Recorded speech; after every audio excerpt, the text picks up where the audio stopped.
Okay, let's call this meeting to order. All rise for the Pledge of Allegiance.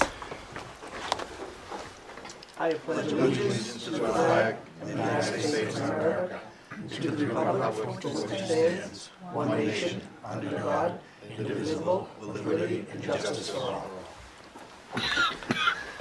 Okay, Colette, if we could have a roll call, please. Mr. Moran? I'm here. Mr. O'Hare? Mr. LeMay? Here. Mr. Sheehan? Yep. Mr. Getchia? Yeah. Mr. Gigi? Yes. Mr. Tatsias? Here. Mr. Bahu? Here. Mr. Moran, is anyone signed up for public appearance? Chairman, there is no one signed up. Okay, thank you. The report of our student representative. Our student representative tonight is at a athletic game, and unfortunately she can't be here, so our report from her is in our folders, in our packet, so if you'd like to just take a look at that, and feel free to call the superintendent if you have any questions. I thought maybe in her absence you would read it for us. Would you like me to read it for you, Mr. LeMay? We're going to spare the superintendent of reading it for her. I think she does enough work, but I can read it for you if you'd I like. didn't mention the superintendent. Ah, yeah, I okay. mentioned the chairman. Yes, it's a great idea. If you guys would like me to read it, feel free. Terrific. We can waive the reading. Thank you. Okay, approval of minutes for September 15th. Motion approved. Motion approved by Mr. Sheehan, seconded by Mr. Moran. Roll call. Mr. Moran? Yes. Mr. LeMay? Yes. Mr. Sheehan? Yes. Mr. Getchia? Yes. Mr. Gigi? Yes. Mr. Tatsias? Yes. Mr. Bahu? Yes. Okay, a motion to approve the minutes for our September 28th meeting, Motion. which did require a vote. So moved. Okay. A motion by Mr. Getchier, seconded by Mr. Moran. Roll call. Mr. Moran? Yes. Mr. LeMay? Yes. Mr. Sheehan? Yes. Mr. Getchia? Yes. Mr. Gigi? Yes. Mr. Tatsias? Yes. Mr. Bahu? Yes. Okay, if we could have a motion to waive the reading for the warrants. So moved. Second. Motion by Mr. Lemay, seconded by Mr. Sheehan. Roll call, please. Mr. Moran? Yes. Mr. LeMay? Yes. Mr. Sheehan? Yes. Mr. Gigi? Yes. Mr. Getchia? Yes. Mr. Tatsias? Yes. Mr. Bahu? Yes. If I could have a motion to approve the expenditures for the sum of $5,799,477.21. So moved. Second. Motion by Mr. Moran, seconded by Mr. Lemay. Roll call. Mr. Moran? Yes. Mr. LeMay? Yes. Mr. Sheehan? Yes. Mr. Getchia? Yes. Mr. Gigi? Yes. Mr. Tatsias? Yes. Mr. Bahu? Yes. Okay, the report of our general counsel. Our general counsel is not here tonight. So the next item on the agenda would be to turn the meeting over to our superintendent director. Thank you, Mr. Chairman. The first item on my agenda this evening is in regards to school safety. As you know, school safety is a top priority for myself and us as a school. So the Plant Services Director, Mr. Eric Getchia, and I have been researching and speaking with several businesses regarding providing Greater Lowell Technical High School with a building safety assessment. And Mr. Getchia and I have narrowed the search down and would like to recommend Smart Security Partners to conduct our building safety assessment. And as a result, I'd like to invite Mr. Getchia and Mr. Michael Gagnon from Smart Security Partners, who are here with us this evening. And Mr. Gagnon is going to provide you with a brief overview of the security assessment process. So thank you, Mr. Gagnon, for coming this evening, and thank you, Mr. Getchia. Thank you for having me, and good evening, committee. Good evening. Good evening. Good evening. Welcome. Thanks for coming. What I'd like to do is start to kind of provide a high overview, and it looks like you have information here as well as the PowerPoint. So this is kind of a who, what, where, and how presentation, and then we can kind of drill down if you'd like and talk more specifics. And do I control here? I can or you can. Okay. Next, please. I can handle that. Okay, I guess a little bit about who we are. So we are a service-disabled, veteran-owned small business based here in Massachusetts. We have, as a team, we have over 30 years of experience in the security industry on average, and with particular focus on schools and healthcare and commercial businesses. We're a group of independent security consultants and security systems engineers, so we bring both risk, and we'll talk about this in a second, we bring both risk and technology looks when we look at a security program in a particular school. Some of the certifications I show here that we have, just to let you know our background a little bit, we are certified in security assessments, certified in CPTED, which is crime prevention through environmental design, and certified in school security in particular. Next, please. There's a little snippet here that I shared when I spoke with the team previous. Here's what we're not. We're not security systems providers and integrators. The difference there is we don't provide a product and we don't sell a product. We don't install a product. We take a holistic view at the security program and focus right in on risk and where the vulnerabilities are. As you can see up there by the note, we're specifically trained in doing risk assessments and in particular school security assessments. Next, please. So what we do here, kind of on the left, are the assessment side. Security and risk assessments help develop security programs, help implement security programs, and do the audits, disaster recovery, guard force development, depending. And then on the right side is the technology side. We help develop a roadmap, if you will, a technology roadmap for those implementations that you might need, and we help you implement them if you need to from a consultant standpoint. Next, please. Where we do it, as you can see on the left, we have a diverse background in terms of where we do it, but more specifically to the education part of our business. And you can see we've worked with some of the larger higher education entities here within the particular Northeast, and we've done the Uxbridge schools more recently, and now we're currently doing the Woburn Public School District for their security assessment as well.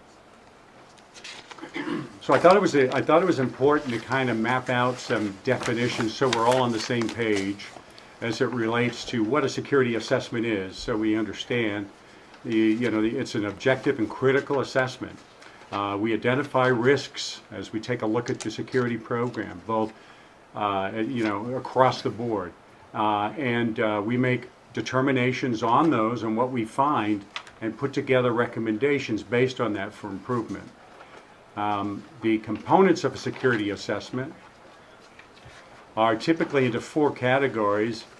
There's environmental security. You heard me mention earlier about CPTED, crime prevention through environmental design. We'll look at, as you come on campus, we'll look at how the campus is laid out, how the roads are in and out, what's the vegetation and landscape like, is there natural, observance and surveillance of the area. We'll take a look at those things. We'll take a look at the crime in the area and measure that, and things of that nature. There's the physical security piece, the doors, the windows, the hardware, how the school is laid out and how that looks and works.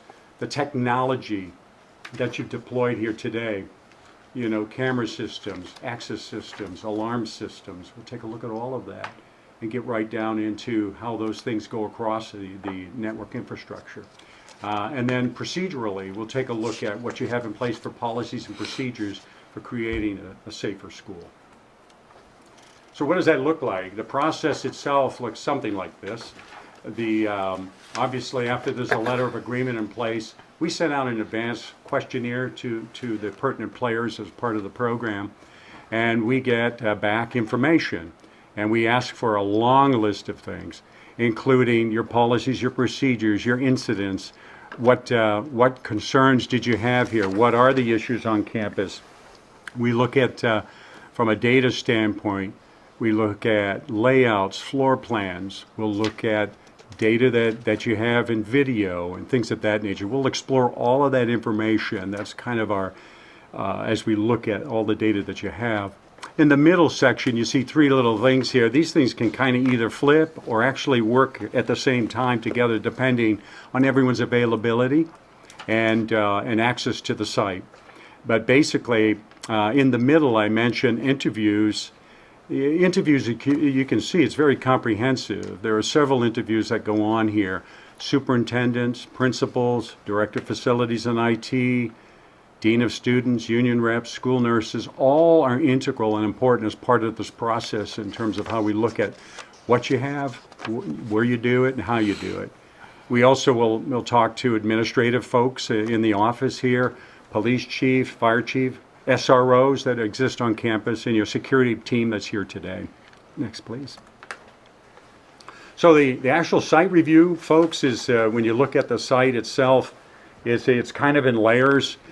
District aside for a second, we start out at the perimeter and work our way in as we look at a site, and that would include as I mentioned earlier, the property, the perimeter, parking, what that looks like, the building and its perimeter, and all of the athletic fields and tracks, and all of that gets looked at. And as we work our way into the classroom and interior there, we go through the buildings floor by floor, space by space, and look at it in terms of how it operates and how is it protected.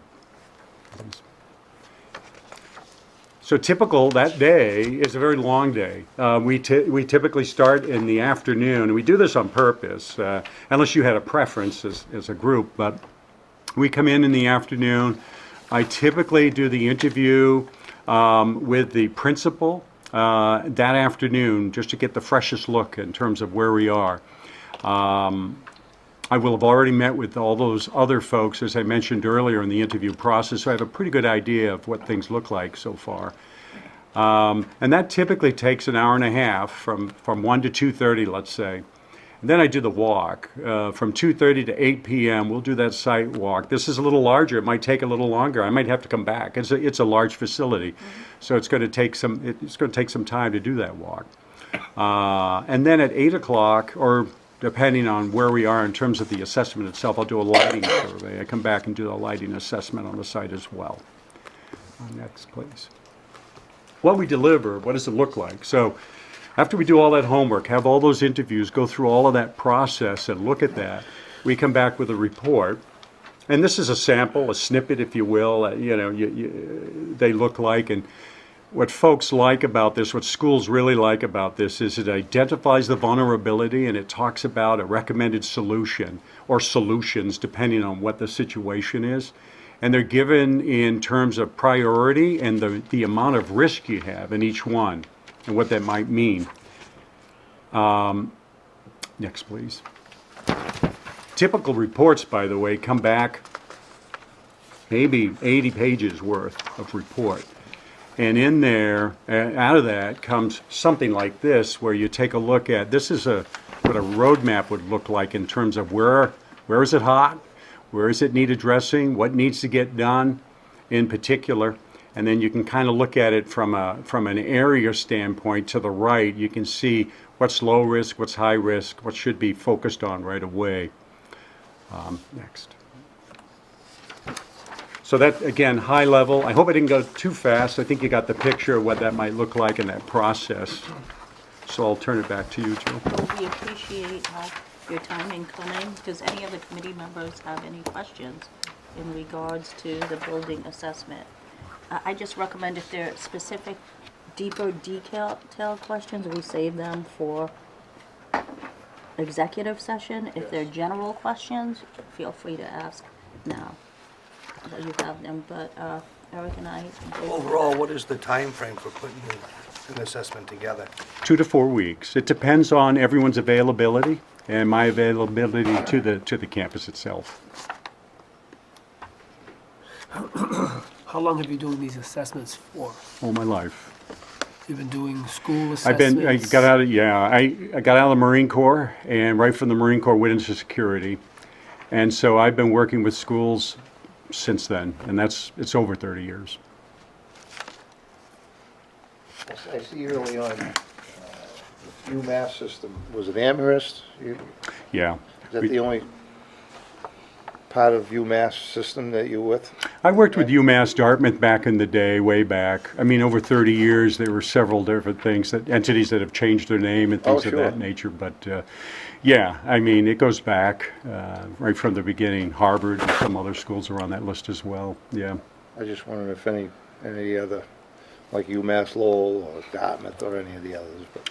Not as it's constituted today. Yeah, like Dartmouth was one that was another school at the time. Amherst is a big campus. I mean, we're 75 acres, but we love our campus. So I'd be interested to hear what needs to be critiqued as far as, Love to share it with you. yeah. Absolutely. Are you strictly in the Northeast? No, we're national. So, you know, we travel pretty much wherever we need to. We've spent a lot of time lately, though, in the Northeast. So there's a great sensitivity, especially after Uvalde, that has really driven a lot of the activity here. So I've been doing a lot of the things in the Northeast because I live here, you know. Mr. Being Gay? in the security for 30 years, are you aware of any public monies that may be available to the school to help assist with the assessment and/or implementation of suggestions? I am, and part of the report back will include that information. I'll put that together for you. That'll help fund some of that grant monies and things of that nature. I'm assuming you're already doing some grant writing and you're doing some of that work and you're getting some of that funding. Great grant writer. Yeah, but we try to make sure we include that to help the process. Yeah.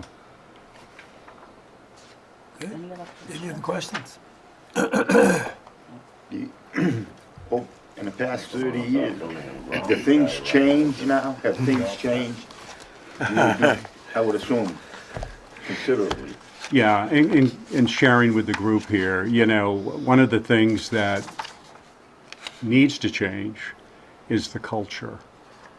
You know, we talk about, when we look at security, you know, there are three things that kind of used to drive it, right? It used to be things like, well, can't happen here.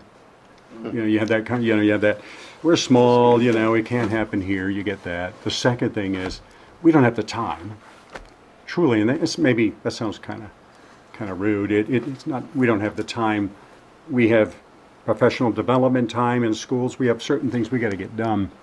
It's hard to devote all that time needed for emergency drilling and teaching and training and those kinds of things. And the third thing is we don't have the money. So there's that piece, right? That used to drive a lot of it. But the biggest challenge that everyone's going to face is changing, again, the mindset, changing the culture. Because the culture still says, well, I just want to leave my door open to get some air, or I just want to leave my windows open, or I don't want to lock my classroom, you know, during class, and I don't want to lock my classroom when I'm not in class, or secure the classroom when I leave it. There's a culture shift that's going to happen, and that's probably going to be the toughest part of the job. And I say that with love. I don't say that with any, you know, that's just what it is. Well, It's a fact, yeah. So to answer your question, yeah, I mean, that's kind of change, that's paradigm shift toward changing your mindset and the culture. Yeah. Yeah. I mean, we need to be prepared now for things we never considered years ago. That's right. You know, I liken it to when you look at, and these are facts of life today, active shooters, right? When you look at those numbers, and I haven't tweaked this in a few months, but I think I read somewhere it was 350 plus active shooting incidents. Of that, 39% of them were on schools, right? Out of that. Guess how many were in Japan? One. Why? It's the culture. Yes. So when you look at, you know, who we are and what we do here, it's a culture thing that we need to work on, and it starts really in the school and how we handle it. Yeah. Well, if I may, I'd probably like to boast about our committee here a little, just Please. because we're a very good group. We have two members that are former students here. Paul's worked over 30 years here in culinary. We have an attorney. I worked 34 years in the sheriff's department, and we have others that construction. We're pretty diverse too. So we we very much want to take care of our campus and our school, make sure. We've been very lucky. Like you say, Yeah, some people say, oh, it can't happen here. Well, I got news for you. that's right. That's right. You know, we don't want it to happen here either. So if there's a dose of medicine that we need to take care of, I'd like to hear it. Yeah, you don't know what you don't know, right? I mean, when you look at it on the surface, right? Yeah, Right, and I think we're trying to be proactive to, agreed, agreed. Yeah, you know, It's I on our think, watch, so, yeah, we own it, right? yep. Yeah. exactly. Any other questions? You All support right. this? I don't want to put you on the spot. but- No, that's okay, that's my job. So I think that as we go along, we always are trying to tweak every day. We see something that, you know, we try to do better. And it's through your lead of bringing up these type of issues and asking the questions that Superintendent Davis came to us and said, all right, we need to do this and try to get a second set of eyes on it. So as we did and we started going through the process of deciding on which one we Researching. would bring back to you and also researching everything, we start to learn more and more things from outside eyes, simple things that can make drastic changes for everybody.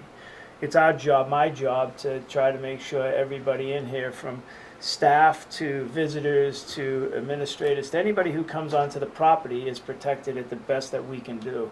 And I feel extremely comfortable with Mr. Gagnon in the way he presented everything, and I feel extremely comfortable with the process because I think it's going to give us an Help us. outside look into what we do. So I think it's always good to have another set of eyes. Will I agree with everything that's ever in writing? No. But I think that, you know, having this many sets of eyes on anything that's put before us and then having someone else look at it at the end, on the back side of it, is going to give us the best position to put everybody's safety first at hand. And we have a lot of very, very good employees who do this daily for us. And I feel comfortable with our staff that we have. I feel comfortable with the leadership that Ms. Davis gives us the tools to try to be successful. So, and we thank all of you for even giving us the opportunity to get this resource to us to provide it back. And I think that, to answer your question, Committee Member Sheehan, 100%. I think this is the only way to go, and we should be doing this, you know, routinely. There should be more annual stuff, training and stuff like that. So I think this is the beginning, and I think Mr. Gagnon's the perfect person to bring it to Help us. us get it started. Thank you. So we appreciate your time, we appreciate thank you you. very Thank you. Thank you very Thank you for having me. Thank you. We Great will job. be Thank you. getting in touch with you. Thank you. Yes, thank you. Thanks, Sarah. Thank you. Thank you, Mr. Getchia. The toughest part was finding my way here. Oh, now you know. Yes. We hope you want to come back. Thank you again, everybody. Thank you. Yeah.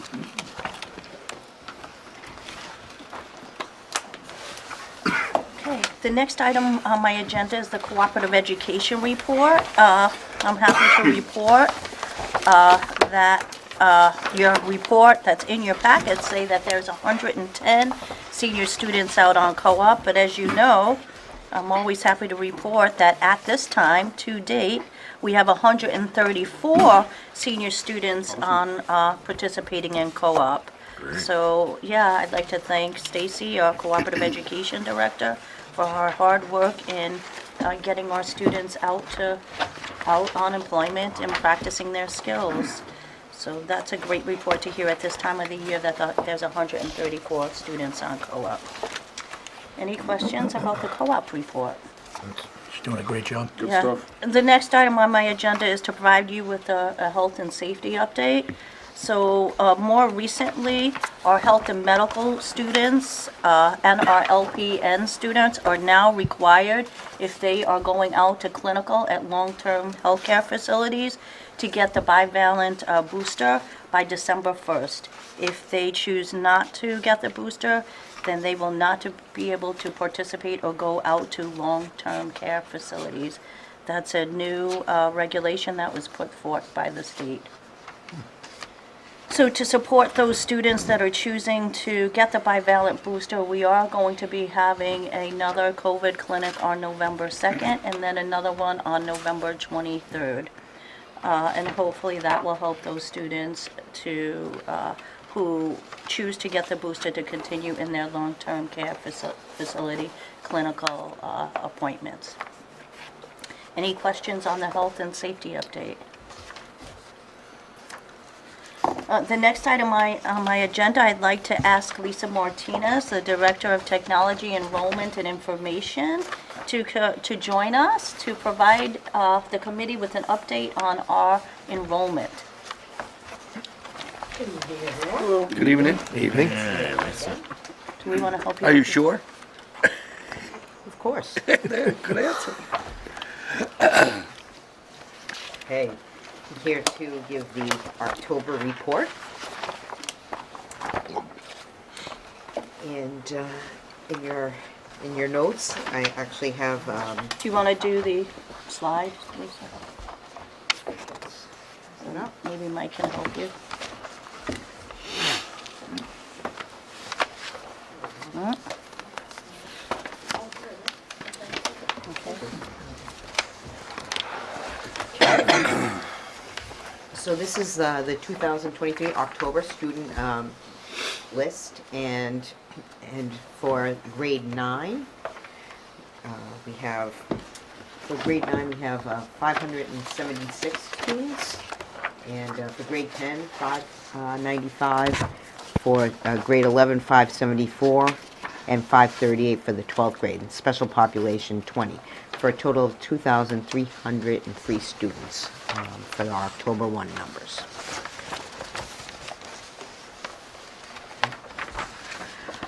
A prior year student list by grade level. Have to be able to see that here. Hold on. It's a little easier here. Okay, was 595 for the prior year for grade 9, 593 for grade 10, 564 for grade 11, 527 for grade 12, and the special population 18. So Lisa, I think you should clarify that SP means students who are continuing their education Until age 21. to 22. 22, sorry.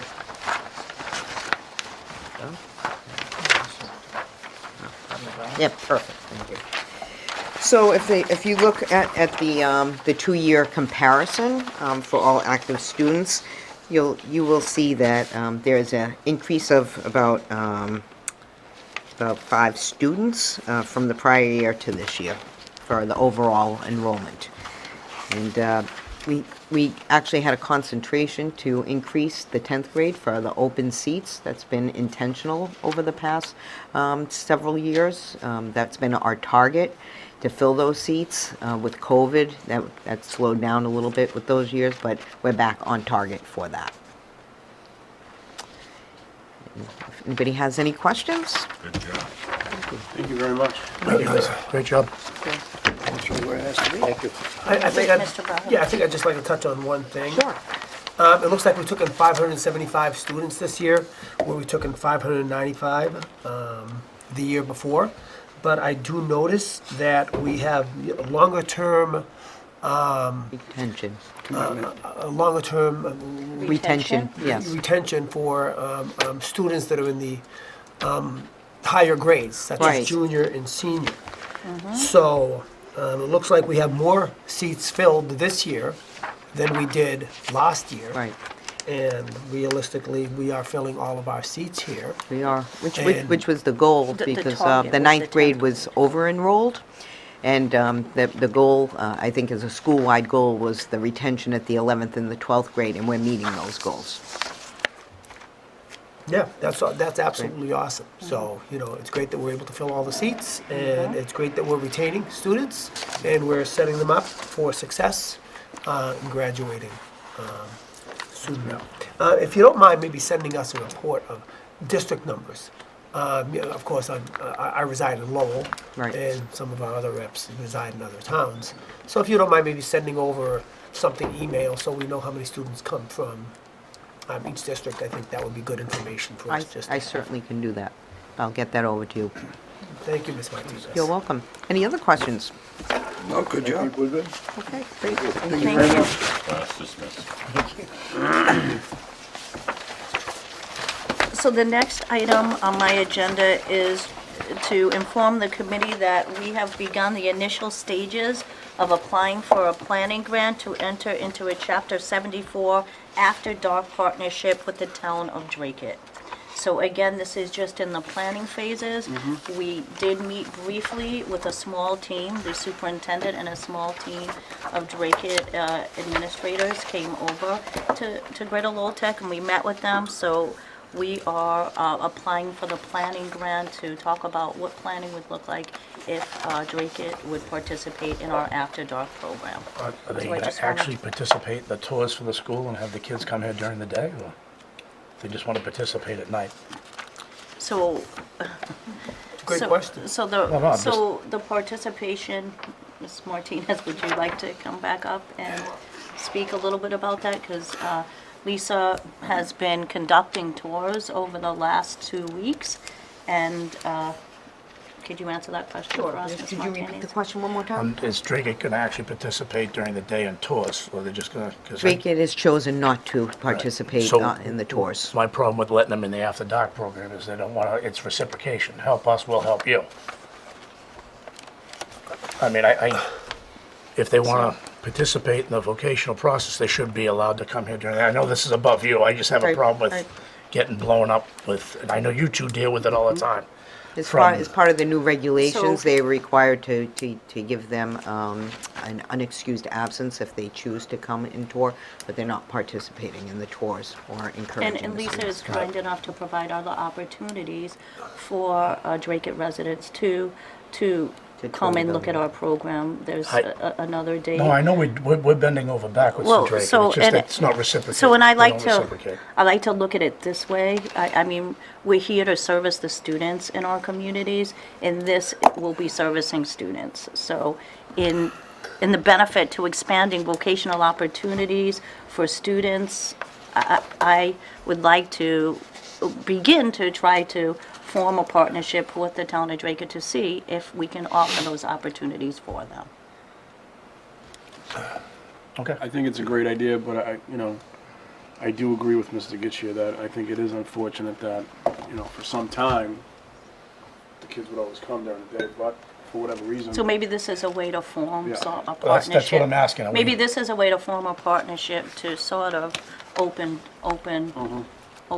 opportunities. So I'm just trying to be positive, and I'd like to say in the benefit. You're bending over Right, backwards. in the benefit for the students in our communities, I think it's a good, it's a good First step. idea, a good first step to start a partnership, yes, I Has do. it not been Thank you. available to Dracut students before? Oh, no, initially when the After Dark grant came out, it was for gateway cities. So now they're opening up opportunities to include other districts. So I think it would be good, and Drake had reached out to us, so I think it's a way to start a partnership. Okay. I just wanted to inform the committee that we're looking at that initial planning grant. It's great that we're giving, Dracut the opportunity to join into the After Dark program. I was on the DESI website recently, it was listed.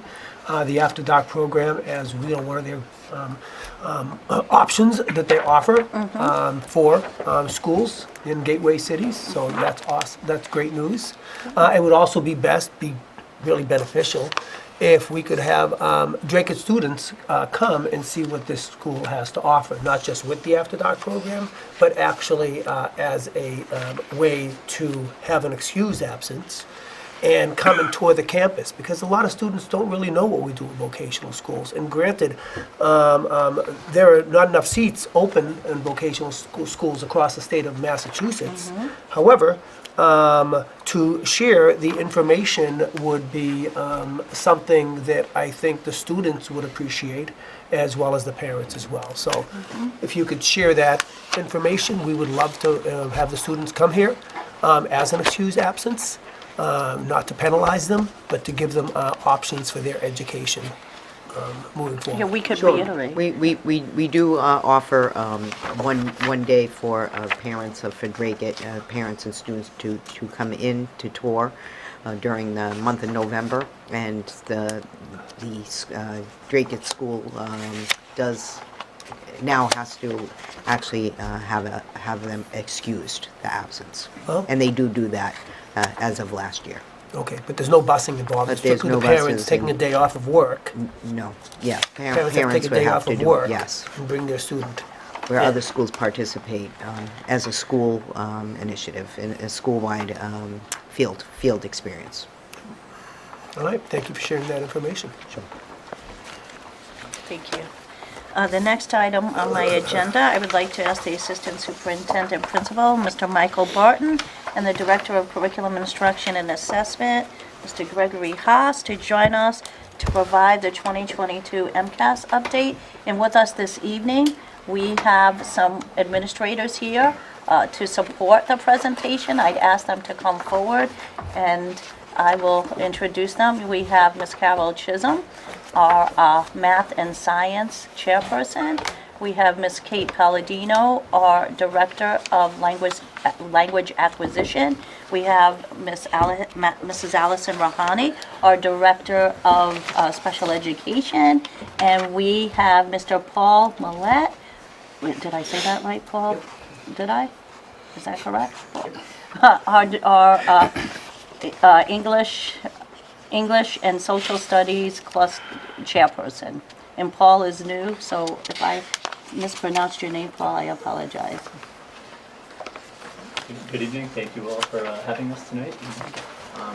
We will start off with some overview of the MCAS results from the spring of 2022 administration, so the last administration, and then at the end we'll be able to kind of talk about the connection between the MCAS results and then the accountability, which the department's bringing back on. They're calling it Accountability Light this year. So the slides that you'll see up on the screen, as well as the data you got in your packet, reflects the 2022 results. I will share some kind of highlights and some growth areas that we've had between the most recent administration, which was 2022, as well as some connections to 21, but mostly I'll try to make the connections to the 2019 administration. The department is really looking at 2019 and 2022 as kind of the bookends, pre-pandemic and post-pandemic. The 2021 administration only had about 75% of students across the state participate, so they kind of put that year to the side. So a lot of the connections you'll see is between the 2019 and 2022 years. So in terms of ELA performance, we saw some significant improvement from 2019. I'm sure you've seen in the news, kind of statewide, there's been some declines in student achievement, both in ELA and math, specifically at the lower grades. Very fortunately for us here at Lowell, we did not see those declines. In fact, we saw an increase of 18% of students meeting and exceeding expectations between 2019 and 2022. So really, a compliment to the English teachers in 9th and 10th grade, working with students, kind of overcoming that learning loss through the pandemic and pushing them to levels of achievement beyond where they were. Similarly, one of the other items that the state looks at, in addition to just pure accountability and how they do on the test, is also growth. So kind of comparing students in 8th grade to similar students in their 10th grade scores. The state really looks at anything over 40 points as being reasonable growth. And we scored at a 51, which is really well above that, and it's actually the highest we've had in several years. So that's showing that it's our efforts here that are yielding these gains and not just the students necessarily coming in much stronger, but it's a lot of the efforts that we're putting in here that are leading to those improvements in English language arts, definitely.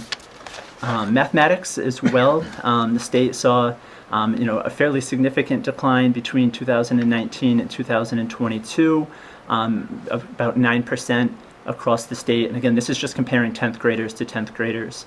So there's a 9% loss in learning at the state level. We did not see that. In fact, we saw a 2% increase in our student achievement between 2019 and 2022. So again, not only are we not seeing the COVID-related learning loss, we're actually seeing acceleration in our student learning. And similarly to where we saw our growth in English language arts being above that 40, which is kind of the minimum that you're looking for, our growth in mathematics is always up at a 47. And in 2021, the growth, really you could see where that learning loss was impacted because it was much lower than it would have been, and that is a result of COVID-related learning loss. But we've moved beyond that, and so we're really seeing some strong recovery and some gains in mathematics. Science and technology is included for you on all of these slides for the different subgroup breakdown. This last year, the spring 2022 administration was the first year of the next generation test. That's the first group of students that took it on the computer. So it's different than the old school paper and pencil, and it's not just multiple choice and short answer. There's different forms of questions. They have to order responses. They have to fill in charts and graphs, and it was a very different administration. And the Department of Ed itself came out and said there really is no comparison, and really don't try, because you're looking at two totally different assessments. Greg, I looked at the website in 2021. It said advanced proficient needs improvement failing. I'm trying to line it up. Yep. It just didn't. It doesn't, exactly. It doesn't Yep. line up at all. I was Yeah. going to ask you what's the difference, and forget it. You just Yeah, answered it's it. totally, it's a different assessment. So basically, toss those. Right. But we did include this because this helps to form the new baseline for going forward. And this will allow us to start making those annual comparisons. The department did, at their superintendent's meeting a couple weeks ago, try to make a little bit of a correlation between what they call the legacy test, which was the old paper and pencil, and the next generation test. Across the state, they saw a decline. It's right in par with where we were. It's a totally different test, so it's really hard to make any sort of comparison. But we want it to be transparent and provide the data, and it really does set a foundation for where we're going to go moving forward. I know that was a lot of just kind of overview information. Any questions in terms of just our overall student performance? Just move in the right direction. That's awesome. We really are. And when we start to get into the next couple slides, I'll go into some of our student groups, and the gains that we saw are even more significant. So it's definitely some areas to celebrate. Our English learner student group, again, this is one that has struggled statewide in years past. We were really excited to see gains. 6% additional students meeting and exceeding expectations. At this point, we're above the state average in terms of students meeting and exceeding expectations, and we have fewer students who are not meeting expectations compared to English learners statewide. So we're really moving in the right direction there. It's the same kind of trend that we're seeing in mathematics, where we saw a 6% improvement in our English learner student performance in mathematics between 2019 and 2022. Comparably, the state actually saw a decline in that student group. So, it's kind of continuing the narrative of, how our teachers are really identifying where our students are at and providing those supports and resources to push them and accelerate their learning beyond. Again, science, I'm not going to kind of rehash the same thing, but there's just no comparison to years past. But, in terms of the English learner student group, you see that their performance is above that of their peers at the state level. All right. Our students with disabilities, this student group is probably the one across the state that was impacted the most during COVID. Definitely these students didn't have access to a lot of the tools and resources that they're used to in the building. It made it a lot harder for them to access the general education curriculum. I guess, a lot of them have inclusion services, so they have two teachers in front of them. And during remote learning, they were lucky if they had a working computer screen at times. So, statewide, the students with disability population is still seeing a loss. They're down 2% in terms of performance for where they were in 2019. We're actually 12% above. So we saw major gains in our students with disabilities, and definitely, kudos to Allison and her team. There's been a lot of additional staff brought into the special ed department, so that's able to provide a lot more targeted supports to students, and definitely the increased staffing is something that you all as a committee has been in favor of, and it's yielding out these results that we were hopeful that it would. Mathematics was probably one of the annually the most challenging content areas for our students with disabilities. Even thinking of the spring administration, there's a lot more accommodations, a lot more student needs in terms of being able to access the math content. Statewide, they're still seeing a significant decline from where they were. In comparison to 2019, we are still a little bit below where we were. But this is where I'll start to bring in the 2021 numbers. From last year to this year, we have moved in the right direction. So we're 3% below where we were in 2019. We're 2% above where we were last year. So, we're slowly recovering and moving in the right direction, but that is going to take, some time. But this is where, Allison, I know, has put a lot of effort in staffing into the mathematics department. We have a lot more co-teaching teams, and between Allison's and Carol's efforts, we're starting to see some of those results yield out, just from the increase from 21 to 22. Any questions with our EL or special ed student groups? Fantastic. It's a great job. I'm looking at the numbers from last year, and you can just see, in 2021, we had 41 in math partially beaten, and we're at 62. I mean, that's huge, especially coming off COVID. And you guys did a great job. It's awesome. I mean, I'm not a big MCAS guy because it's a vocational school, and we're doing double the work in half the time, but just looking at these numbers that we're seeing, it's good, because I went back to 19, 18, and we're just moving in the right direction, which is great. Yeah. To me, our low-income student group, and I'll kind of put a little bit of a caveat on this, the department has changed from economically disadvantaged to low income in terms of how they report them, and there's not much difference just in terms of what data they pull to make this student group, but the data that we get in terms of student performance is pretty comparable. This student group, in comparison at the state level from 2019, has seen really no change, so they've really plateaued. But then you compare our students, we had a 21% increase in the percent of students meeting and exceeding expectations compared to 2019. Again, huge movement in the right direction.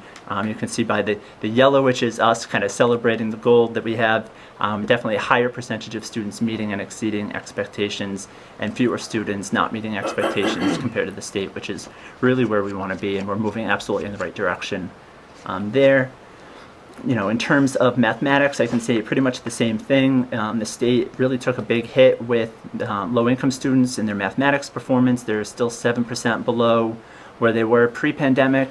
We're actually 7% above where we were pre-pandemic. So, that they're losing and we're really gaining. So it's, a real testament to our teachers and their supervisors and the continued efforts and the support of you all as a committee, and the superintendent and Mr. Barton.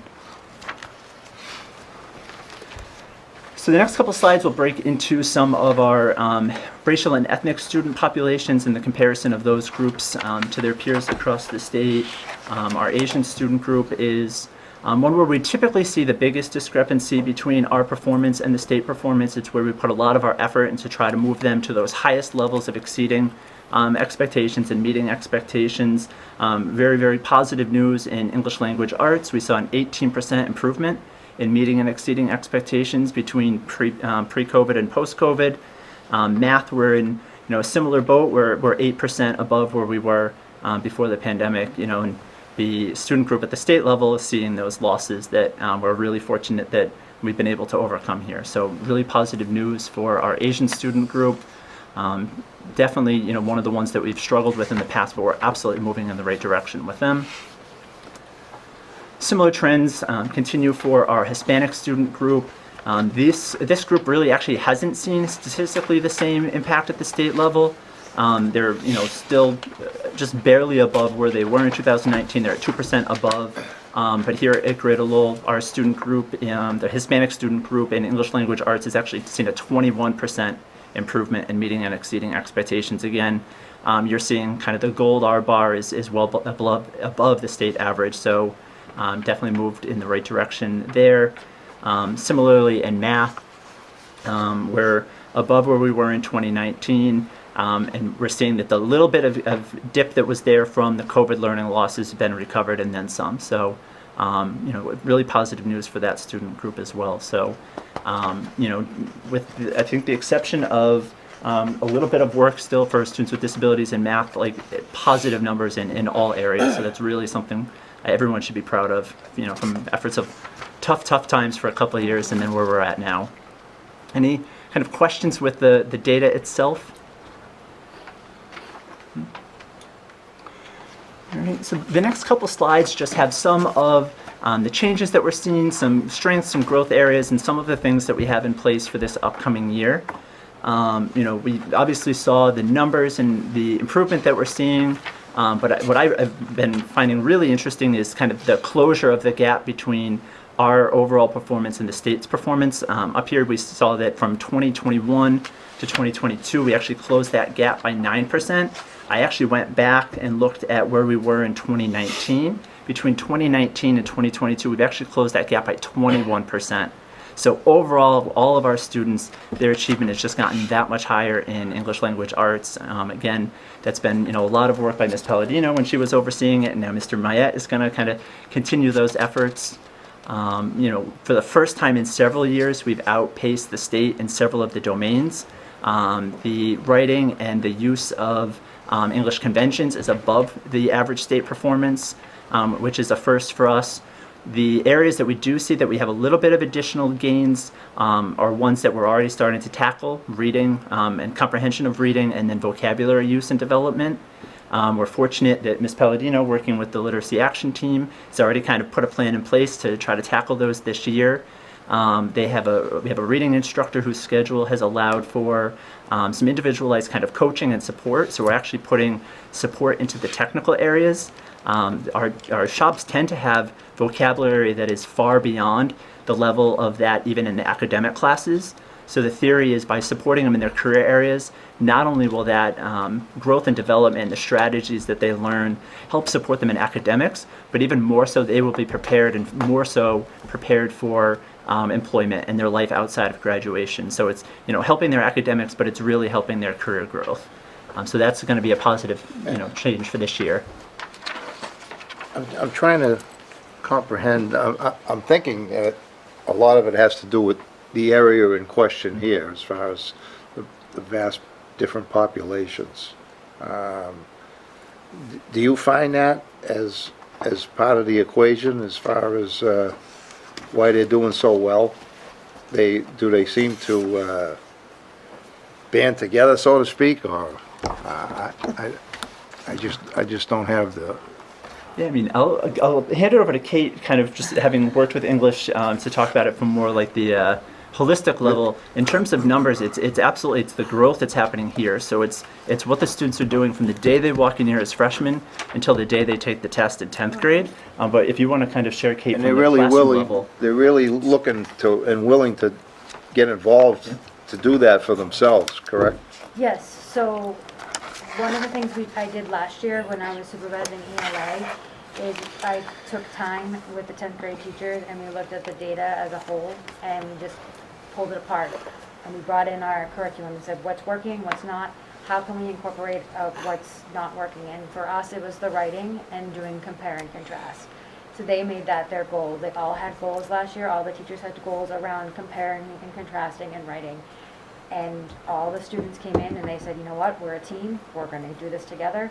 And they wrote essays. And I went in and I helped. I'm still a certified English teacher, so I went in and co-taught some lessons with them.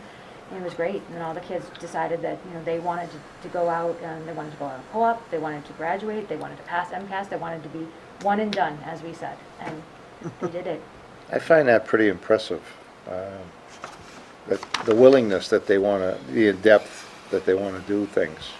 Yeah. That's great. I'd say, roughly out of about 580 sophomores that tested last year, only 3 were unsuccessful. That's pretty unheard of. Wow. It's really, really positive numbers for us here. And, I think a lot of it is also Allison's been very strategic in who she's been bringing on board as co-teachers, very strategic in who she's placing as partnerships. People with English background that are really able to provide those supports that complement what the English teachers are doing. So the additional supports that were asked for in the budget, you can see the impact that they've had in the performance. And that's, success breeds success. yeah. Thank you very much. Nice job. And that's kind of the last bullet, is just highlighting, the excitement that we have for your support for those additional positions that we have in the budget for this year. We were able to bring on more English teachers that we're already seeing yield some really positive results, building some really strong rapport with the students.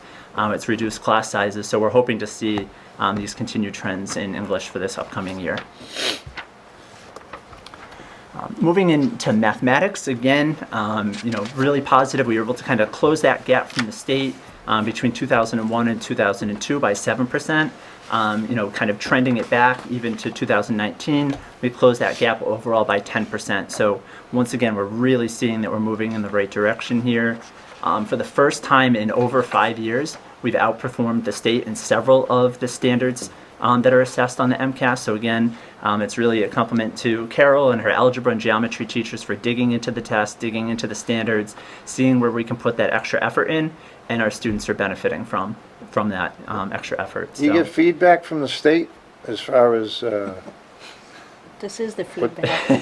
Yeah, plenty. And we Yeah. has results. This is the feedback. I mean, as far as being positive is what's going on? I don't think they provide that. They just provide the data for Yeah. us to interpret, yeah. Yeah. Okay. I think for us, the celebration is when you see the struggle that the state is having, kind of holding their own, and then you're seeing the incredible growth that we're having. To me, that's the feedback. That's the reward. It'd be nice if they knocked on the door and Yeah, and celebrated, said, "Oh, but great job." yeah. Yeah. So that's why we're here to say that. Great job. Yeah. Yeah. Strategically already for this upcoming year, we have it's called the Targeted Assistance or Targeted Intervention Grant. We've allocated some of that funding to do a gap analysis. We're seeing those gains in math, but where can we go even further? We really are ripping apart the test, figuring out what areas we can provide more instruction, and we have a team of teachers that are going to be putting together supplemental curricula that will help support students to kind of further meet those goals. That's going to be, grant funded. We also, for the first time, similar to what we're seeing in the literacy side, we have a math coach, Karen Washington, who is a very Karen Jackson, sorry, there's the other Karen. Karen Jackson, who's been with us for several years, is able to work with both the 9th and 10th grade teachers on alignment to make sure that there is a seamless connection between the content that students are getting in 9th into 10th, ensuring that there's no light gaps, that there's no kind of repetition. So we're excited to see what that will bring. Last year, we also piloted where we looked at some high-performing students, and those that were kind of on the cusp, doing really well in their college prep classes, and we pushed them into honors as a pilot to see how they would do. Almost across the board, those students held their own. So we've done the same again this year, where at the end of 9th grade, we took a lot of students that were really at that high CP level, and we've moved them up into honors. We're looking at where they are so far after the Term 1 progress reports. They're all holding their own. The hope is that that's going to help push those kids from that meeting up into the exceeding, which will really help advance our overall performance. So that's been kind of an experiment that's yielded out some positive Yeah, results. it kind of sounds like it's built the kids' esteem up. Yeah. You know what I mean? Mm-hmm. Definitely. High expectations. That's it. Yeah. Similarly to English, the additional staff, we were able to reduce class sizes. And then also, the additional EL staff, and under Kate's umbrella of language acquisition, for the first time we have certified English learner teachers co-teaching in content classes in math. The vocabulary in math is the bigger barrier sometimes than the ability to do the calculations, and so they're in there to take that barrier away and to teach those students strategies to comprehend the vocabulary real time in the classroom, so when they go to take the test, that's not throwing them off anymore. So that's going to be kind of a pilot for this year that's exciting to see how that more helps that student. hands-on. Absolutely. That's great. Yep. With the additional staff.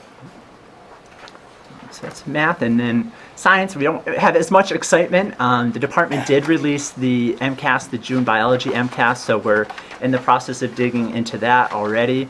Carol's got a very hungry biology teacher set, and they are all over the content to figure out how they can help support their students and what else they need to bring into the curriculum. We're using some of the grant funding to do that as well. And we also, just like in mathematics, we have certified EL teachers in the biology classrooms as well to make sure that that vocabulary is not the barrier to their success. Carol, I don't know if you wanted to talk a little bit about math or science and some of the changes. So in math, one of the major changes is when we look at the data and we say where do we want to improve and we want to improve at our meeting expectations. So a lot of support this year is targeted towards those classes, helping our students achieve with support. So one of the things that Greg just said is we took a lot of our college prep students who were at the high end, and we put them in honors classes. Well, sometimes there's content difference, so we have our math tutors working with them. We have step-up of teachers working with them who help cover that content that they're missing. And we also have our math coaching looking at how to close those gaps. So that is one of the major things we're doing, and I think that is why our students are holding their own. They're not getting at the honors level, and they're feeling lost. There's a lot of support right in the classroom, day to day for them. As for bio, we're looking at, this is the first time we have any data back from that test. So we're looking at what we can do to help our students improve. It's a whole new framework. So last year was the first year that they were tested on that new framework. So we're just looking, we're really this year is regrouping, looking at what we have and where we have our gaps. Very good. Is there anything that the committee can do to help support the growth that we're seeing here, from your perspective? Because we had you all in the room right now. Come on, let's. Now's your chance. I think the trend towards additional staffing has helped a lot.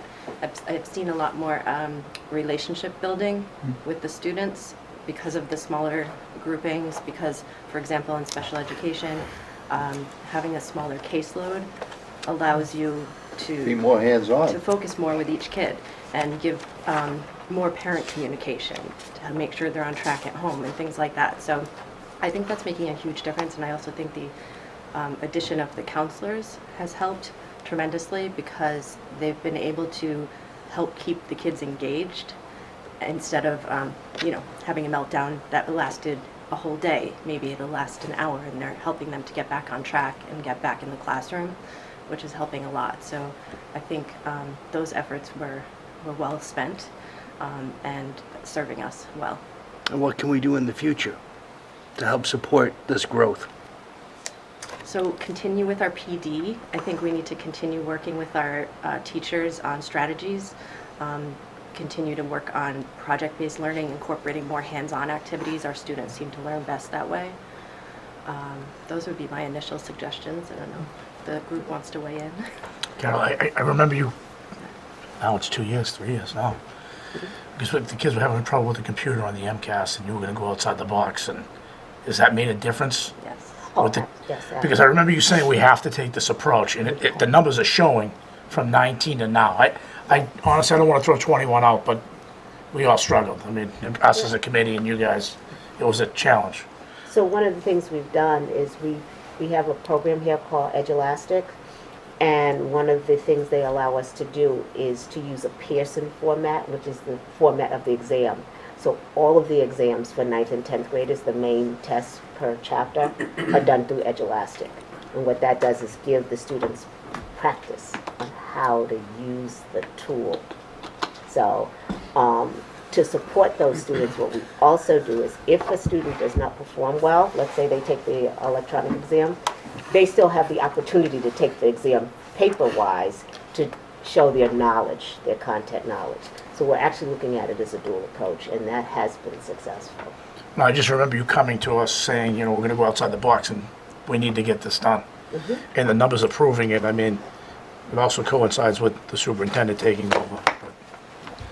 So, thank you guys. I mean, it's a great job. I mean, I'm just looking down, even the vocational numbers, I just wanted to see where we sat vocational-wise, so. So I think a big part of it is also teamwork, and I'd like to extend a thank you to Mr. Barton, Mr. Haas, all of the administrators here this evening to working together. And I think that's the key to moving our students forward, is really working together as a team, looking at the needs, and then developing a plan and a strategy to make an impact. So I think we have a great team of administrators here. I think we have a staff that's committed to the students. We can see that by the changes through difficult times.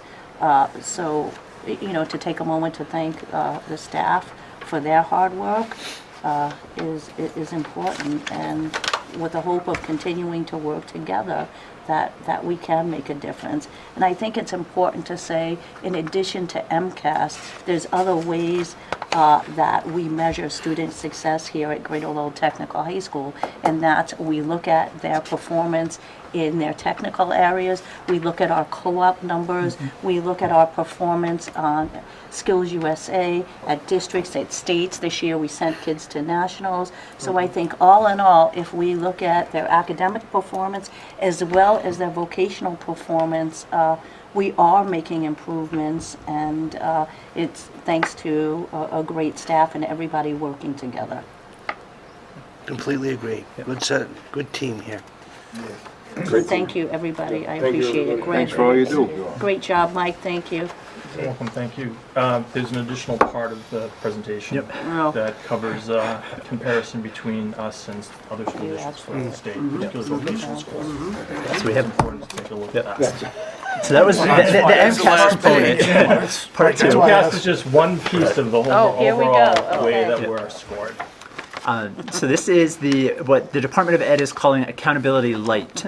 This is their first kind of foray back into accountability since 2019 and post-pandemic. So they're looking at different factors. They did not put kind of assistance requirement attachments to schools. They put accountability numbers, but they're not. I'll get into it in terms of like kind of how they're measuring and what years they're pulling it from. So this slide looks at the different things that they pick up, and as Superintendent Davis was saying, like we're the academic team here, but the performance and the success of the school goes way beyond that. The vocational teachers, the main office team, those are the ones that are keeping the students here, keeping the students' passion alive, trying to make that connection between what they're doing here and what they're doing the day they graduate. So you can see those top two elements are really tied to the academic performance, the achievement and the growth that I talked about. And again, we saw really positive gains from 2019 to 22. 2019 is still sitting on there though as part of our accountability, and we'll talk about that a little bit on the next slide.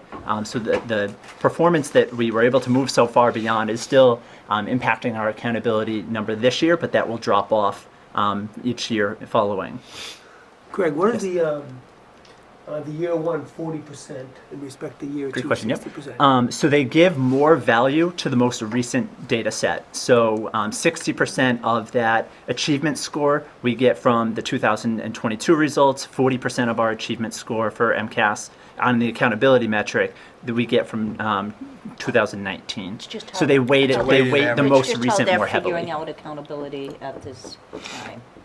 It's just how they're Yeah, it's how they're. Sure. Yeah, they So do next year put would be something like 40% in 2022 Yep. or 2021. exactly. In the following year. Yep. So the most recent year is weighted more heavily. Yep. SGP, that's the growth. Graduation, we saw really, really good improvement in terms of our graduation rate from 2020 and 21. The extended graduation rate is those students that need that one extra year. They were able to increase, so we saw that really moving in the right direction. Dropout, again, that's a lot of compliment to the school counseling department, the main office team, the credit recovery team. We do have 10% of our accountability overall is tied to our English learners and their ability to gain their English proficiency. So Kate and the EL department. And then absenteeism, again, really, tied to the main office and all of their work, and really everyone school-wide for keeping the kids here engaged. And then the advanced coursework. So our ability to put more and more high-level academic and technical coursework in front of students. So all of that factors into what the state uses for our accountability measure. It looks like blue, but that column that says improve, that should all be green. So the good news is from the last time, whether it was 2019 or 2020, depending on what criterion it was, to the most recent, every single metric has improved. So we are absolutely moving in the right direction. The state did calculate, kind of a rough accountability number, and that's just how they compare, every school against each other on a 0 to 100. And we're sitting at that 33 percentile, which just by nature, it just fluke didn't change from the year prior. But it's just because that 2019 is still sitting there with us, and that was a year that we kind of struggled. But again, you're seeing all of these efforts that we've put in place, 2 years of hard work is really leading to positive results. So we're, just moving where we should be moving. So that's nothing but positive to say about everything that's going on So right we can now. expect next year's MCAS test to have improvement on that. That's number, absolutely the hope. Yep. based on the comparison of 2019. Yep. Yeah, because really, once that 2019 drops off, you know, the lower one is going to be even higher. So we'll have a stronger baseline going into it. So the next couple slides are just looking at our comparison against other vocational schools and how we're performing, and you know, kind of our continued growth. And you know, we'll dig a little bit deeper into some of the comparisons, because this first slide is just looking at all of the vocational schools and the agricultural schools in the entire Commonwealth. The average accountability for all of those total was 45. We're a little bit below that. But the next couple slides start to identify, like, this is really kind of comparing an apple to an orange. You know, you've got very, very small ag schools in affluent communities, and then you've got the behemoth that's Greater Lowell, twice the size of most of the other vocational schools in the state, that's serving gateway communities. So it's really, you know, this is showing everybody, but it's not necessarily, you know, kind of a honest picture of how we're doing compared to our most close modeled pairs. I started to talk about kind of like the behemoth. When you look at the average enrollment alone across the state in vocational and agricultural schools, it was a little over 1,000. We're at 2,300 students. So by far above and beyond dealing with the largest student population in the state. You know, from kind of 4 different diverse communities and towns, a very large gateway city. We're consistently kind of outpacing, you know, students from their setting community. So we're doing really well in this regard. No, I'm okay with that. That's still disappointing. Yeah, no, it's really not. It is to me. It's not if you compare it. Yeah, I get it. Question or? No. Okay. To try to hone in on a little bit to put us in a picture where we're more against comparable schools, we started to look at some of the other metrics we look at, so low income status, English learner status, the different racial and ethnic groups. So this kind of, you know, maps us against the performance in these student groups of other vocational schools. So when you look at low income, we're on the high end in terms of percentages of low income students, way above the average. We're seeing the same kind of trend with English learners. For vocational schools, we have the 5th highest percentage of English learners in the Commonwealth. We know that that's a subgroup that has academic challenges. A lot of them are coming in and can kind of echo this, or coming in with interruptions in learning, so they're kind of mitigating lost learning from elementary school, middle school, while still being held to the same expectations as, you know, peers that have been here from day one. So this slide is probably the most comparable in terms of, you know, what vocational schools we really most closely align with. So we looked at those factors.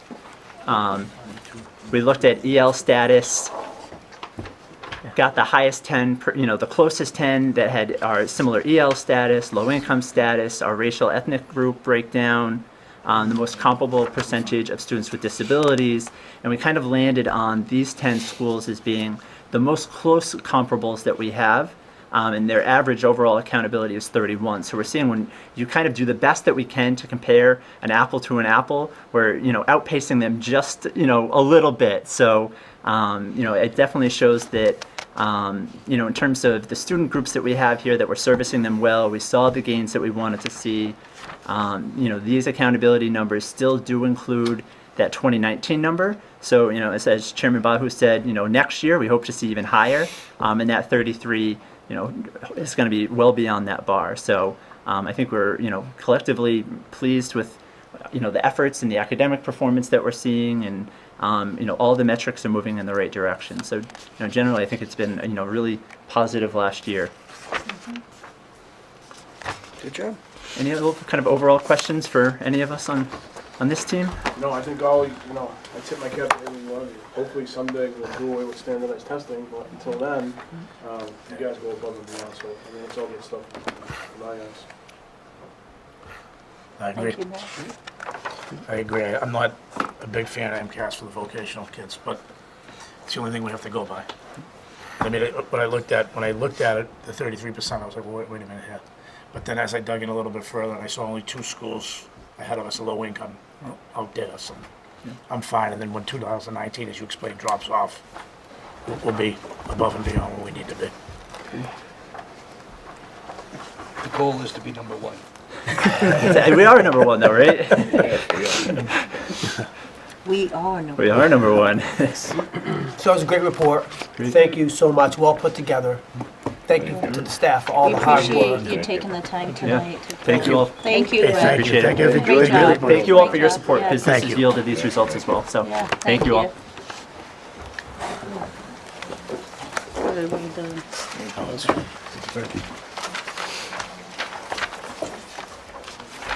Oh, yeah. Sorry, Paul. Okay, that concludes the superintendent's portion. Yes, that would conclude my report. of the Thank you. meeting. Great, so next is the report of our business manager. Good evening. The first item on my agenda is a list of transfers I've provided in the package. I did them a little bit differently this time in order to make them a little bit easier on my preparation so that I wasn't splitting all the overages to cover all the under accounts on my transfers, particularly in the salary lines where sometimes I'd have to take like 3 or 4 savings lines to make up an overage or something along those lines. I've just displayed the overs and the unders as they line up in the salary accounts. And actually everything from the bottom 2 lines, or the bottom 3 lines up, I left a blank line in there. Everything from that point up actually nets to 0. So we had some overages, we had some unders in accounts, and overall we were able to use an offset of $30,000 that we had in the food service contracted service account for providing free meals this year, because the state's picking that up. We didn't need to use that money to even out all the salary moves that we had with all of our new hires, transfers, everything that occurred from budget season until we were actually up and rolling this year. I've also got a couple transfers at the bottom. One, the 2 I want to highlight is the increase to the health assisting contracted services line. This is for a new EMT program that we're rolling, or that we've started now. This year we've got a contracted group in teaching the EMT certification for our students there. So again, using that food services contract account to cover that. And again, we had another increase in the SRO contract with the town of Tingsboro. As they settled their contract, the rate was higher than they're anticipated during our budget season. The EMS thing, is that part of their EMT. certification? I believe they do get a full certification coming out of that. Yeah. Take a test. They have to take the test, but they will be prepped to take the test as part of this new program, yes. Awesome. Yeah, it is awesome. Around that. That's new. Yeah, it is new. That's fantastic. Yeah. It's another certification. Right. It's great, yeah. So I will need a vote to approve the transfers of You could come by and see. It's great. It's- $593,781.32. I just have an unrelated question. So they take it, then they have to take the test after. Then hypothetically, they could become EMTs for like Pride Star or Trinity, something like that, right? Exactly. That's Absolutely. amazing. It's absolutely amazing. That's like mind blowing. Like, it's fantastic. Great work. So, You jealous? motion on the table Motion to approve? by Mr. Getchia to approve 500, budget transfer of $593,000, $593,781.32. Could I have a second on that? Second. Second by Mr. Moran. Any more questions? Roll call? Mr. Moran? Yes. Mr. Lemay? Yes? Mr. Sheehan? Yes. Mr. Getchia? Yes. Mr. Gigi? Yes. Mr. Tatsias? Yes. Mr. Bahu? Yes. Change the font so I can. The part of the redesign of the transfers also makes it a little more legible too. So hopefully in the future the lists are a little bit easier for everyone to manage.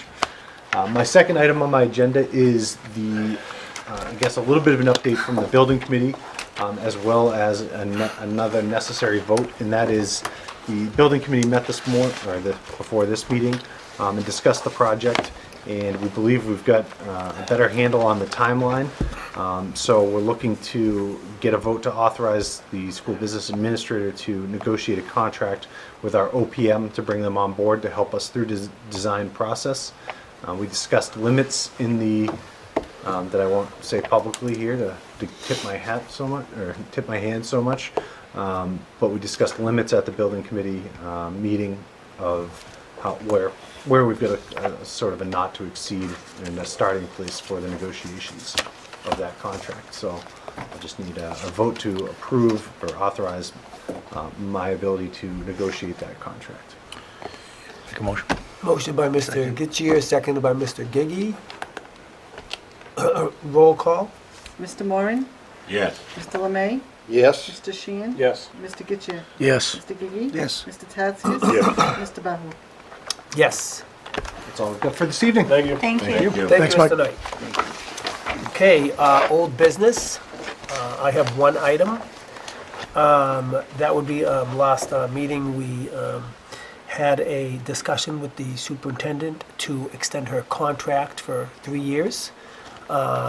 She was, seemed like she was willing to accept, but we never asked you publicly if you were willing to accept a 3-year contract. Sure, I'd be honored to accept the contract and continue to lead such an exceptional school.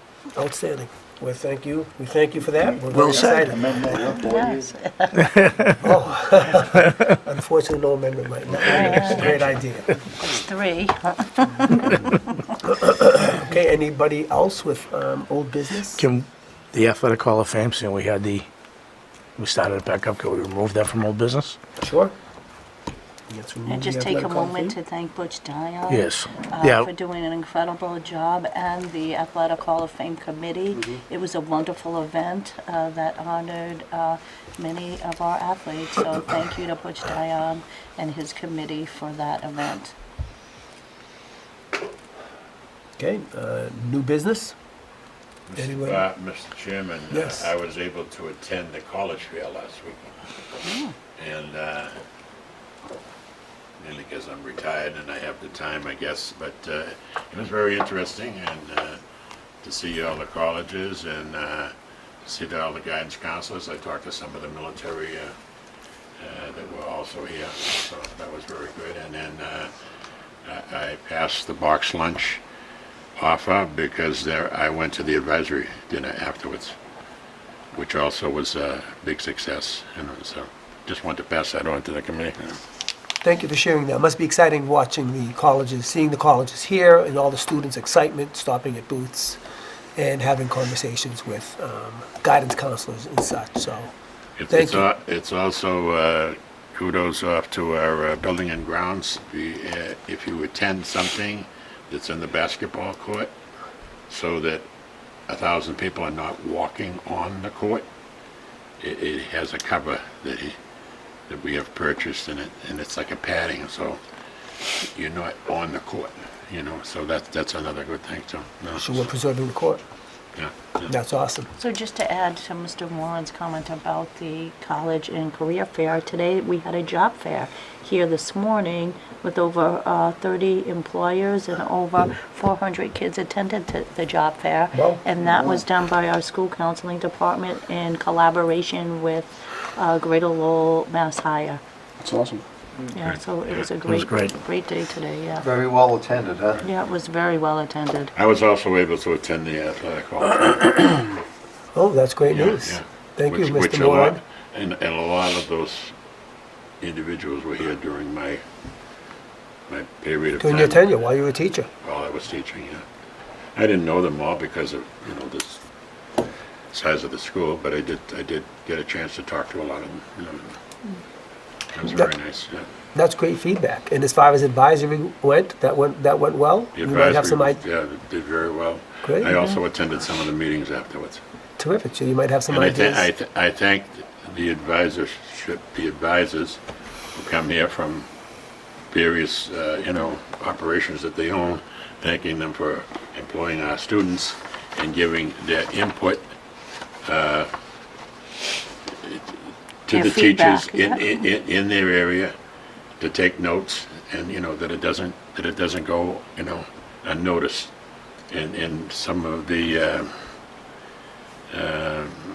some of the newer equipment comes from their advice, because we're here every day and they're in the real world every day. So it was interesting to go to some of those also. I know that's a great event to go to. I'm sorry I missed it, but thank you for going. And I believe in the one of the things that they talked about, I think was in the Addison, was a new POS system.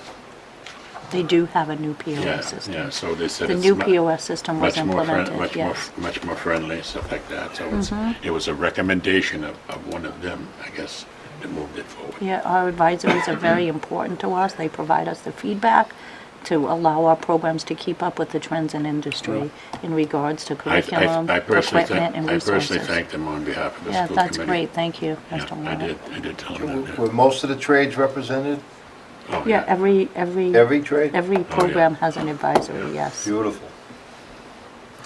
That's a great report, Mr. Warren. And Oh, I like yeah. it, there's more. And also, when I was entering the cafeteria, sometimes I have a hard time sitting on them very low chairs, that the kids sit on. Sure. And there were some chairs there, and I asked the LPN if I could sit with them, and they were most grateful and appreciated my being there also, Wow. That was nice. supporting them. Very nice. Well, great news. Yeah, Thank you yeah, for an in-depth report of yeah, all the happenings here at Greater Lowell Tech.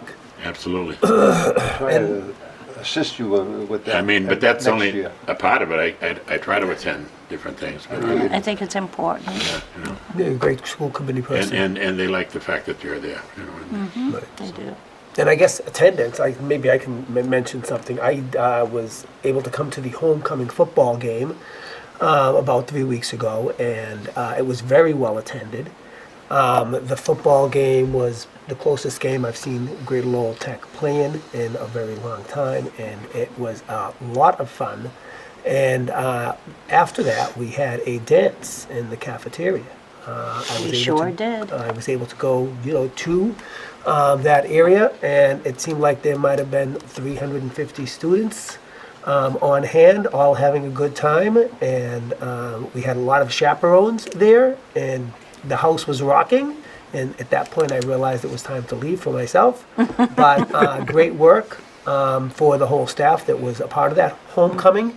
And for all the people that came and celebrated Greater Lowell Tech. So, Mr. Moran, you were able to Mr. speak Barton, about very nice. colleges, and Ms. Davis was able to speak about job fairs. I also spoke to Building and Grounds, Miss Eric Gitchier, and he said he was here rather late that night and had to be back here early the next morning. You look at 6:30 is late for that guy. I said, why didn't you just hang out here all night? No, it's great that he's earning his income. Yeah, Okay, We should thank make you, it part of Mr. it. Moran. it Anything probably I- is. Anything under new business? Nope. Okay, there are no committee person motions. Report of subcommittees? There is none. Executives, looks like we're going into executive session to discuss deployment of security personnel or strategies with respect thereto. So if we could have a vote to go into executive session number 1. Are we taking a vote coming out of there? Or we may, We may take a vote. yes. Okay. I was just saying, just in case, they can go home. Okay, motion by Mr. Lemay to go into executive session number 1, seconded by Mr. Sheehan. Roll call? Mr. Moran? Yes. Mr. Lemay? Yes. Mr. Sheehan? Yes. Mr. Getchia? Yes. Mr. Gigi? Yes. Mr. Tatsias? Yes. Mr. Bahu? Yes. And then executive session number 2, to conduct strategy sessions and preparations for negotiations with non-union personnel, or for collective bargaining sessions or contract negotiations with non-union personnel. So that's executive session number 2. Could we have a motion to go into that? Mr. Sheehan, seconded by Mr. Moran. Roll call. Mr. Moran? Yes. Mr. Lemay? Yes. Mr. Sheehan? Yes. Mr. Getchia? Yes. Mr. Gigi? Yes. Mr. Recessions, Tatsias? but- Yes. Mr. Bahu? Yes. Okay, now let's have a recess for 10 minutes. Two parts presented to us, I think. Yeah. Okay, we just came out of executive session, and the first item was some house cleaning. We overlooked the executive recording secretary to the school committee, who did not receive the pay increase. She's also the executive secretary to the superintendent, not just to the school. As far as the recording secretary to the school committee, we did not, we discussed having a pay increase of the same as the collective bargaining unit that was received by all other staff in the building. So there's a 2.5%, there's 2.5, 2.5, 2.5 for the next 3 years, so if we could go ahead and have a vote on that, I'll make that would be motion. great. Motion by Mr. Sheehan, seconded by Mr. Tatsias. If we could have a roll call on that. Mr. Moran? Yes. Mr. Lemay? Yes. Mr. Sheehan? Yes. Yes. Mr. Getchia? Yes. Mr. Gigi? Yes. Mr. Tatsias? Yes. Mr. Bahu? Yes. We also are coming out of executive session to discuss the superintendent's personal secretary, who has been employed here at Greater Lowell Tech for 30 years. And we looked at executive secretaries to superintendents across the region. And we decided to go ahead and have a vote on having it comparable to what the other executive secretaries receive across vocational schools across the state. So if we could have I'll make the A motion. salary adjustment. Salary adjustment. I'll make the motion on the salary adjustment. motion by Mr. Getchia for the salary adjustment, seconded by Mr. Sheehan. Roll call. Mr. Moran? Yes. Mr. Lemay? Yes. Mr. Sheehan? Yes. Mr. Getchia? Yes. Mr. Gigi? Yes. Mr. Tatsias? Yes. Mr. Bahu? Yes. Okay, if we could have a motion to adjourn. Motion. So moved. Motion to adjourn by Mr. Moran, seconded by Mr. Gigi. Roll call. Mr. Moran? Yes. Mr. Lemay? Yes. Mr. Sheehan? Yes. Mr. Getchia? Yes. Mr. Gigi? Yes. Mr. Tatsias? Yes. Mr. Bahu? Yes.